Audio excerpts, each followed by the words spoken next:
¿Ya Muy se bien. ve o todavía? Listo. Muy bien. Me quedé en la segunda y tercera regla de oro. Regla. Pero primero que nada, ¿recuerdas esta pequeña frase? No sé quién la dijo, pero me acuerdo mucho de esto, que no todo lo que brilla es oro. Vamos a repetir esto varias veces con todas las reglas. Primero que nada, acuérdense, no todo lo que brilla es oro. Y esta segunda regla hace referencia a la relación ácido úrico y a la enfermedad de la gota, que ya habíamos mencionado en clases previas e incluso en esta misma clase lo mencionamos. Y es que existen enfermedades o padecimientos que van a elevar el ácido úrico. Por ende, no necesariamente la hiperuricemia es igual a gota. Caso contrario, la regla 3, las cifras normales de ácido úrico, es decir, que no tiene alteraciones, no necesariamente excluye la gota, ya que hay un porcentaje de pacientes, en este caso el 10, se mencionaba, que tienen ataques de crisis aguda y tienen los valores de ácido úrico normales, ¿de acuerdo? Entonces la regla 2 dice, si tiene hiperuricemia, no necesariamente es gota, y al revés, si tiene datos de uricemia normales, no necesariamente excluye la gota. Vamos a la regla 4. Y acuérdense, no todo lo que brilla es oro. Y este punto 5 hace referencia al título elevado de antiestreptolicinas, que ya lo mencionamos muchas veces en clases previas y en esta misma clase. En la presencia de antiestreptolicinas con títulos elevados no necesariamente indica que haya fiebre reumática. Lo único que nos va a mencionar es que hubo una infección en un periodo de 6 meses para atrás. Es lo único que nos va a indicar. No nos va a decir la presencia, o bueno, más bien no nos va a determinar la presencia de la fiebre reumática. El punto 5, no todo lo que brilla es oro, habla de la positividad para el factor reumatoide, ya que la presencia de este no necesariamente es igual a artritis reumatoide, porque como bien nos mencionó la doctora, existen muchos padecimientos que pues sí, van a tener la presencia del factor reumatoide. Y de hecho aquí mencionó ahorita la doctora un punto importante, que del 10 al 15% de la población en general, bueno, más bien, del 10 al 15% de la población mayor a 60 años va a tener títulos de factor reumatoide, pero no necesariamente tiene artritis reumatoide. Ahora, en el mismo contexto de pacientes pues de la tercera edad que ya tienen padecimientos musculoesqueléticos, no necesariamente por ser un paciente de la tercera edad con padecimientos musculoesqueléticos implica que se esté hablando de una artritis reumatoide. A eso hace referencia a la quinta regla de oro. ¿Hasta aquí vamos bien? La sexta regla de oro habla lo contrario a la quinta, que la negatividad del factor reumatoide no excluye a la artritis reumatoide, porque existe un 20% de los pacientes con artritis reumatoide que van a tener la enfermedad sin tener una alteración en el factor reumatoide. De hecho, este grupo de pacientes me parece que se le llamaba artritis reumatoide seronegativa. Es correcto. Y veamos otra vez el título para comprender a Manuel. Vean el título de la tabla, muchachos, porque no aplica todo. Es 10 reglas de oro en la interpretación de los exámenes de laboratorio, pero con el paciente con manifestaciones clínicas del aparato musculoesquelético. No incluye a la población en general, sino a aquellos pacientes que van y te consultan por alguna manifestación del sistema musculoesquelético, ¿verdad, Manuel? ¿Sí es? Muy bien. Esa fue Es el contexto. la sexta regla. La séptima regla, igual, no todo lo que brilla es oro. Habla de que la positividad de anticuerpos antinucleares no va a ser necesariamente lupus. Al igual, en esa misma regla se menciona lo contrario, que la ausencia de estos no descarta la enfermedad. El punto 8, a partir de aquí ya hablamos como que un poquito de panoramas más generales. El punto 8 habla en general de los anticuerpos y menciona que no necesariamente indican una entidad en específico. Nos van a hablar del padecimiento reumático en general. Particular, nos van a hablar de las enfermedades del tejido conectivo y de algunas vasculitis, pero no nos hablan de algo en específico, en concreto. Ok. ¿Qué quiere decir esto? ANA positivos no es igual al lupus, ¿ok? Anticuerpos antinucleares positivos no es igual al lupus. Ya cuando veamos anticuerpos antinucleares vamos a saber por qué. ¿De acuerdo? ¿Por qué? Porque igual que el factor reumatoide, existen otras enfermedades autoinmunes en las cuales puedes tener positividad de anticuerpos antinucleares. Aquí yo sí les invito a recordar al doctor House que it's not lupus. No todo es lupus. ¿Ok? Y un pequeñísimo porcentaje, menos del 1%, van a tener anticuerpos antinucleares negativos y si son lupus, pero es un menos de 1%. De hecho, los criterios de clasificación actuales requieren como criterio de entrada positividad para lupus específicamente, requieren como criterio de entrada anticuerpos antinucleares positivos. Y luego ya vas enumerando todas las otras características. ¿De acuerdo? Pero la presencia de anticuerpos antinucleares negativos, acuérdense que hay en estadística y en epidemiología una cuestión que se llama valor predictivo positivo y valor predictivo negativo, que eso se va a traducir en sensibilidad y especificidad para cada prueba. Y eso vamos a tener que irlo leyendo, que es sensibilidad y que es especificidad para cada prueba diagnóstica. ¿De acuerdo? Muy bien, seguimos. La regla número 9 habla de algo que también ya habíamos comentado en clases previas, pero nada más lo voy a volver a aterrizar. Se mencionaba que en toda monoartritis de instalación reciente o súbita, la doctora lo había mencionado que va a ser artritis séptica hasta que se demuestre lo contrario. Aquí se menciona exactamente lo mismo y nos indica que cualquiera de bueno, más bien, que cualquier paciente con monoartritis va a ser indicado a una artrocentesis con el objetivo de poder estudiar su líquido sinovial. Y con esto, descartar la artritis séptica o descartar pues ya sea artritis por cristales, como lo sería los cristales de urato monosódico o los de calcio básico. Ahora, para poder descartar completamente una artritis séptica, vamos a necesitar de estudios de cultivo y de tinción. Para descartar los padecimientos por artritis de cristales, se va a hacer un examen en fresco con luz polarizada. Y aquí en esta misma regla se menciona que pues tenemos esas tres manifestaciones, ¿no? Artritis séptica, gota, que sería por cristales de urato monosódico, y la pseudogota, que sería por pirofosfato de calcio básico. Tenemos esas tres.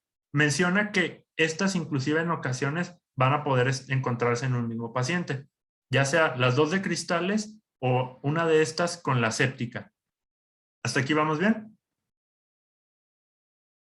Por último, el 10º punto, que en realidad menciona varios, y menciona también cosas que ya habíamos comentado en la clase de ahorita.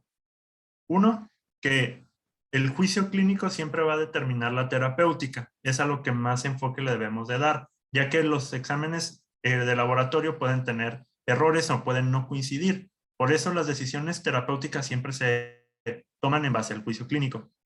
El segundo punto que se menciona en el 10 es que alrededor del 5% de los sujetos sanos vamos a tener títulos bajos de anticuerpos.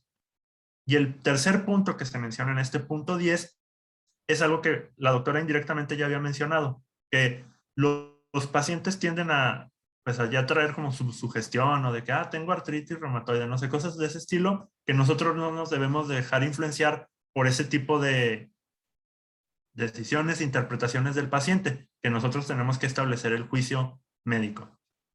¿Hasta aquí alguna pregunta? Esas fueron las 10 reglas de oro, que no sé qué tan de oro sean, pero aquí se las presento.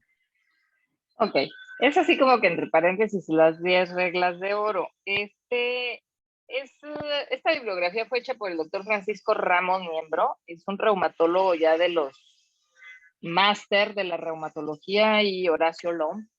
Es un reumatólogo que en ese entonces, en el 2006, pues era un reumatólogo relativamente joven. Ahorita más o menos es de mi vuelo. A final de cuentas, los reumatólogos máster actualmente pues se guiaban mucho con el juicio clínico. ¿Por qué? Porque ellos crecieron, o digamos, crecieron su vida profesional a la par del descubrimiento de todos y del desarrollo de estos autoanticuerpos. La inmunología moderna, con la detección de nuevas técnicas de inmunología, es muy reciente, muchachos. Pues nada más ustedes vean, hasta 1990, cuál citocina era descrita. Y actualmente, ¿qué citocina? ¿Hasta qué número de citocina vamos? ¿Ok? O de interleucina, como ustedes quieran decirle. ¿De acuerdo? Entonces, es una maravilla, o sea, es un gran salto que ha dado la inmunología. ¿Sí? porque hay unas herramientas diagnósticas y hay diversas formas de interpretación. Ha crecido bastante.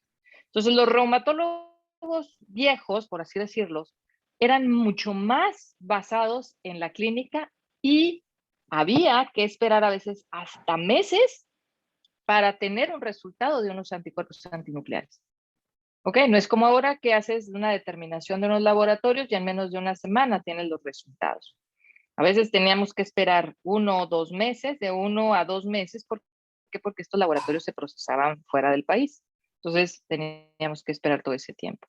Y no eran técnicas tan baratas. Ahorita ya la generalización, eso es una de las cosas, pero también viene aquí algo que tenemos que tener nosotros muy en cuenta, que se llama estandarización de resultados.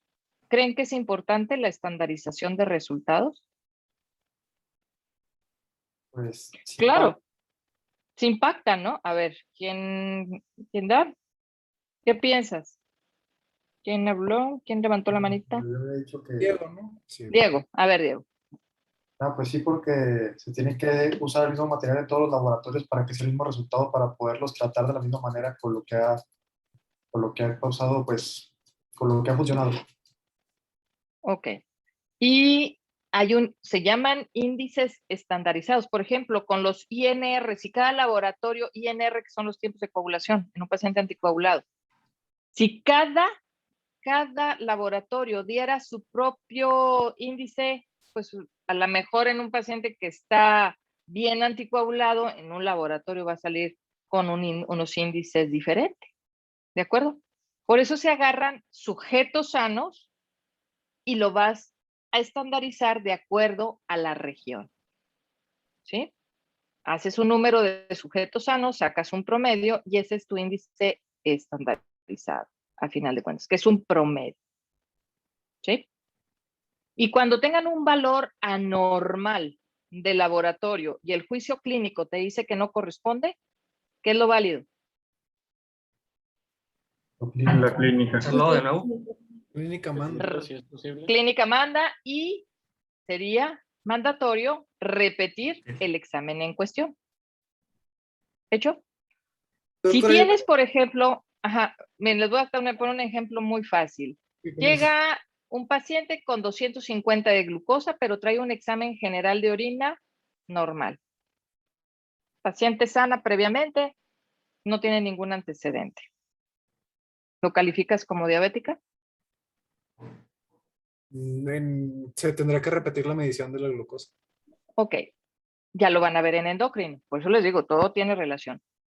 ¿En qué cifra de glucosa? Eso ya lo vieron en laboratorio. Empieza a eliminarse a nivel tubular la glucosa. Cuando excede, ¿qué cantidad? 180. 180.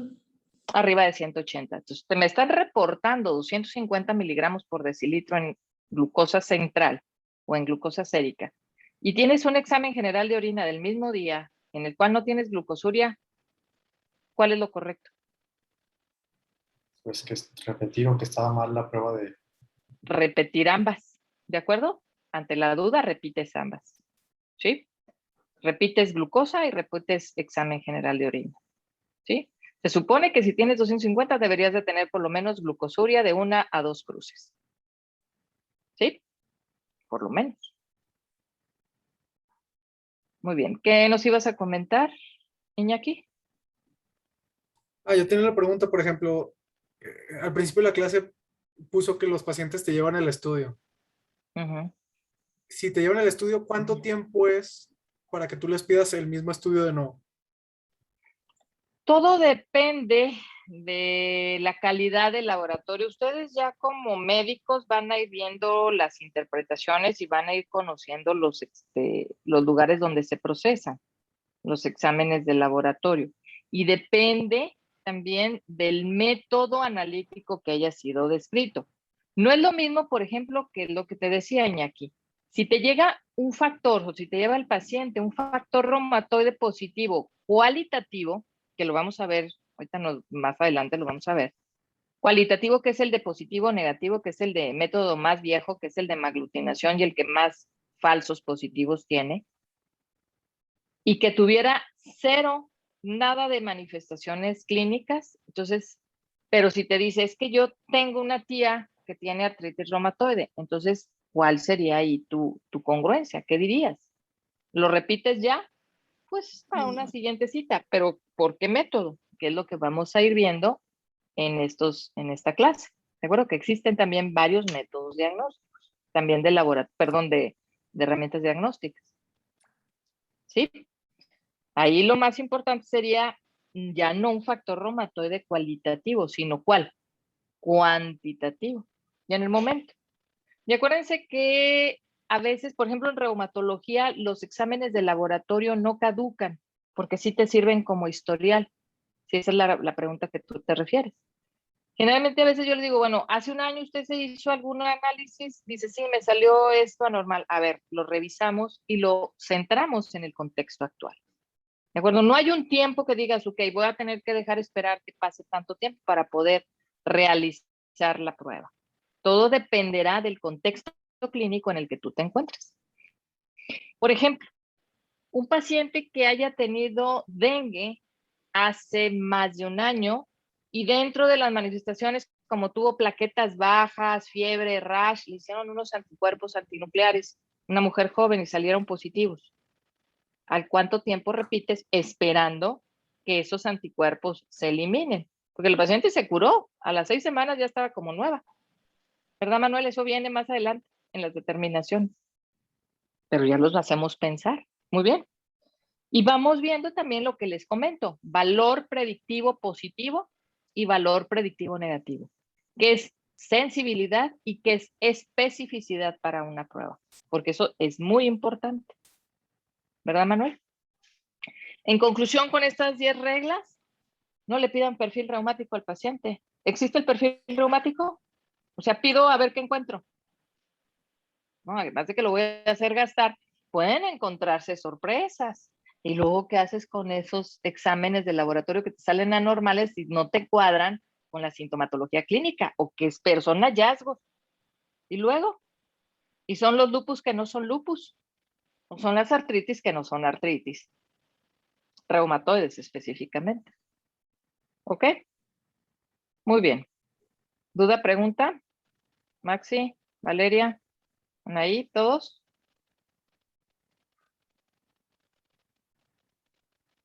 Lo vamos a ir dilucidando, Iñaki. No te preocupes. Y en cuanto más sepa, más preguntas tienes. De cuanto más leas, es el por qué, y por qué, y por qué. ¿Ok? Te vas adentrando. Entonces, cada vez que ustedes me hagan una pregunta, yo les voy a decir, bueno, sí, esto, ¿y por qué esto? ¿Ok? Una pregunta corresponde a una pregunta más. ¿Por qué? Porque una respuesta viene de otra pregunta. ¿Es cierto? Es cierto. Es cierto. Muy bien. Seguimos. Muy bien. Pero no se preocupen, pregúntenme. Esto hace dinámica la clase y vamos trabajando la ardilla que tenemos acá en el cerebro. ¿Qué les dije yo? Que vamos a empezar a ¿qué? A hacer engranaje con todo lo que hemos aprendido. Ahí lo tienen, nada más que hay que sacarlo. ¿Ok? Seguimos. Para terminar con la parte introductoria de la presentación, vamos a dividir a los estudios de laboratorio en dos, para usos de la presentación y usos de aprendizaje. Estos estudios se dividen en dos, como les mencionaba, los no específicos o inespecíficos, como gusten decirles, y los específicos. Los no específicos nos van a hablar de datos generales del paciente y como su nombre lo indica, pues van a ser datos inespecíficos, pero no por ello menos importante, ya que nos van a hablar del estado general del paciente, el funcionamiento de sus órganos o alteración de estos o sistemas, al igual que la presencia del estado inflamatorio. Dentro de algunos datos inespecíficos, perdón, dentro de algunos estudios inespecíficos tendríamos la citología hemática, el análisis de orina, enzimas musculares, pruebas de función hepática, reactantes de fase aguda, ácido úrico, análisis de líquido sinovial, que como les mencionaba nos van a hablar del paciente como una economía o como de una manera global. Después tendremos los tipos específicos, los cuales nos van a, bueno, los pedimos ante la sospecha de una entidad reumatológica y van enfocados hacia una entidad reumatológica, por ende. Entre estos podemos encontrar crioglobulinas, factor reumatoide, anticuerpos antinucleares, anticuerpos antifosfolípidos, que son los que veríamos en a lo largo de la presentación, tanto con Constanza como conmigo. Dicho eso y terminando la parte introductoria, vamos ahora a hablar de las pruebas de laboratorio inespecíficas. La primera de la que hablaremos es la biometría hemática, la cual hay que recordar que es una muestra de sangre procesada y vamos a evaluar todos los componentes presentes en ella. Recordemos que la biometría hemática la dividimos en 3 partes, haciendo referencia a las 3 series celulares que se encuentran. Número 1, la serie roja o eritrocitos, la serie blanca, que serían los glóbulos blancos, leucocitos, y las plaquetas. En base a esas 3 hacemos su estudio, como bien vimos en materias previas como hemato. Haciendo una pequeña pausa en la serie roja, recordemos que los valores la información que nos emite la biometría hemática van desde los números de eritrocitos, la hemoglobina, el hematocrito, volumen corpuscular medio, hemoglobina corpuscular media, cantidad media de hemoglobina, hay amplitud de distribución eritrocitaria y la cuenta corregida de reticulocitos, que pues en sus valores no me voy a detener tanto porque ya los hemos visto antes, pero sí haremos un poquito de referencias a estos más adelante. Hablando de alteraciones en la serie roja, ojo, no hemos pasado a la blanca, quedamos aquí en la roja. Recordemos que la hemoglobina es la que dictamina la presencia de la anemia. En general, en líneas muy generales, menos de 12 sería anemia para las mujeres y menos de 14 sería para los hombres. Recordemos que la anemia, también en base a la hemoglobina, se va a dividir en grados, pues, leve, moderada, grave o 1, 2, 3 y 4, con los valores que están viendo a su manita derecha. Ahora, hablando de padecimientos reumatológicos, el libro mencionaba que es raro que sea una hemoglobina de menos de 9. ¿Qué quiere decir esto? Que es raro que el paciente tenga una anemia grave. Si tiene estos valores, hay que empezar a sospechar en algún otro padecimiento o un padecimiento de otro origen. Entonces podemos deducir que generalmente en reumatología vamos a estar manejando anemias leves o moderadas en esos grupos. Ahora, eso es en base al grado de anemia.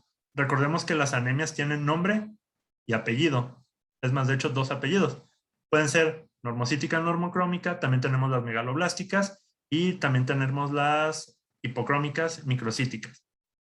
Hablando de reumatología, se mencionaba que la anemia normocítica, normocrómica, aquí se los tengo como NN, es la que más se relaciona con las enfermedades del grupo reumatológico, pero no solo con las enfermedades, sino también con el tratamiento. ¿Y qué quiero mencionar con esto? Algo que vimos en hemato, que a veces, pues, en realidad el problema es el problema reumatológico y por eso tenemos la alteración de la anemia. Por ende, al estar estableciendo el tratamiento hacia la enfermedad reumatológica, se va a empezar a corregir también la anemia. ¿De acuerdo? Sería como una medición de cómo vamos con el paciente. ¿Hasta aquí todo bien? Una medición de mejoría en la actividad de la enfermedad, porque ya lo empiezas a corregir. Y lo de la anemia, pues, es como tú lo dices, en las enfermedades reumáticas crónicas inflamatorias siempre vamos a hacer más característica, es la anemia que nosotros le llamamos de las enfermedades crónicas. ¿Cómo es esa anemia de las enfermedades crónicas? ¿Normocítica, normocrómica? Normocítica, normocrómica. Esto va en tamaño de eritrocito y cantidad de hemoglobina corpuscular. ¿Ok? Y eso lo vemos en los análisis que vemos de la biometría hemática en lo que ya tú dijiste. Volumen corpuscular medio y la medición de media del eritrocito. ¿Ok? Eso te da el parámetro para ver si es microcítica, macrocítica o normocítica. Y luego viene hipocrómica, normocrómica o hipocrómica. ¿Ok? Eso va en relación con. Entonces, recordar, las enfermedades reumatológicas pertenecen al grupo, o la anemia que pertenece más bien a las enfermedades reumáticas, son de la anemia de las enfermedades crónicas. ¿Sí? Muy bien, seguimos. Hablando todavía de las alteraciones, específicamente me detendré en la anemia hemolítica, que también es normocítica, normocrómica. De esta, recordemos que la hemólisis puede estar presente en muchos padecimientos reumatológicos, pero no necesariamente la anemia hemolítica. Recordemos que la anemia hemolítica va a estar caracterizada por un aumento de reticulocitos, aumento de bilirrubina, aumento de la LDH y un test de Coombs positivo. Eso es lo que la caracteriza. Ahora, ya mencionado eso, la anemia hemolítica propiamente en reumatología, en un paciente con o sin síntomas, lo va a ser más sospechoso de lupus eritematoso sistémico o de síndrome de anticuerpos antifosfolipídicos. ¿De acuerdo? Es en ese caso para la anemia hemolítica, específicamente. Pero recordemos lo que les había comentado, que no todas las, que sí existe la presencia de hemólisis, pero que no está la anemia hemolítica como tal en todas las enfermedades. Ahora, otra hermana de las anemias, que es la megaloblástica. Esta es caracterizada más que nada por fármacos. Quiere decir que es un reflejo a la respuesta del tratamiento. ¿Qué quiero indicar con esto? Que pues sería como un efecto secundario, ¿no? En palabras un poquito más burdas, uno de los ejemplos de fármaco que hace anemia megaloblástica es el metotrexato. Como meter, metotrexato. Perdón, sí, ¿Okay? Metotrexato. Este es uno de los que hacen una anemia, pero de tipo megaloblástica. ¿De acuerdo? ¿Hasta aquí todos vamos bien? ¿Alguna pregunta o comentario? Muy bien. ¿Cuál es la siguiente diapositiva? Hablaría un poquito de la relación entre el tipo de anemia y en qué padecimientos se pudieran encontrar. Ok, terminamos con esa diapositiva. Muy bien. Como bien mencionaba la doctora, la anemia de la enfermedad crónica, que sería la normocítica normocrómica, se va a asociar generalmente a un mayor número de padecimientos de origen reumatológico, tales como la artritis idiopática juvenil, artritis reumatoide, enfermedad mixta del tejido conectivo, lupus eritematoso sistémico y espondilitis anquilosante, entre otras. Ahora, la anemia hemolítica, ya saben, propiamente la autoinmune, que es la de test de Coombs positivo directo, podríamos encontrarla asociado a lupus eritematoso sistémico, síndrome de anticuerpos antifosfolipídicos y enfermedad mixta del tejido conectivo. Y eso sería todo de la parte de la serie roja. Ya continuamos con la serie blanca mañana. El día de mañana mantenemos lo de la serie blanca. ¿Y dónde vamos a ver los parámetros, muchachos? De la serie roja. Te lo describen y a un lado va el margen que tú puedes tener. Normalmente arriba de 100 de volumen de corpuscular medio correspondería, en algunos laboratorios lo ponen como 98 a macrocitosis, de acuerdo al volumen corpuscular medio. Y con un mínimo de 82. Entonces, pues es una distribución muy amplia. ¿De acuerdo? ¿Sí? Entonces, y la anchura de los eritrocitos también tiene su margen. Entonces, definitivamente nos tenemos que hacer o que normar de acuerdo a la estandarización del laboratorio que nos manda. Por eso es importante que pedirle o exigirle más bien a los jefes del laboratorio clínico que nos manden los índices de referencia, porque si no nosotros no sabemos, por ejemplo, cuál es el que van a tomar ellos de acuerdo a su reactivo. ¿Sí? Porque a lo mejor podemos tener un reactivo en el cual el volumen corpuscular medio lo marcan hasta 100, 101, y por ejemplo, si viene un paciente que está tomando metotrexate y viene con un volumen corpuscular de 101, le vamos a bajar la dosis porque pensamos que ya trae megaloblastosis, porque nos quedamos que en otros laboratorios era hasta 98. ¿Ok? Ven la importancia de relacionarlo con la estandarización de acuerdo al reactivo de cada laboratorio. ¿Sí? Muy bien, muchachos. Pues los vemos mañana y seguimos con serie blanca. Y recuerden, porque sí lo vamos a utilizar, sensibilidad y especificidad. ¿Ok? Valor predictivo positivo, valor predictivo negativo. ¿Hecho? Los veo mañana. No, doctora, gracias. Bye. Doctora, gracias. Mañana. Mañana. Hasta mañana. Bye.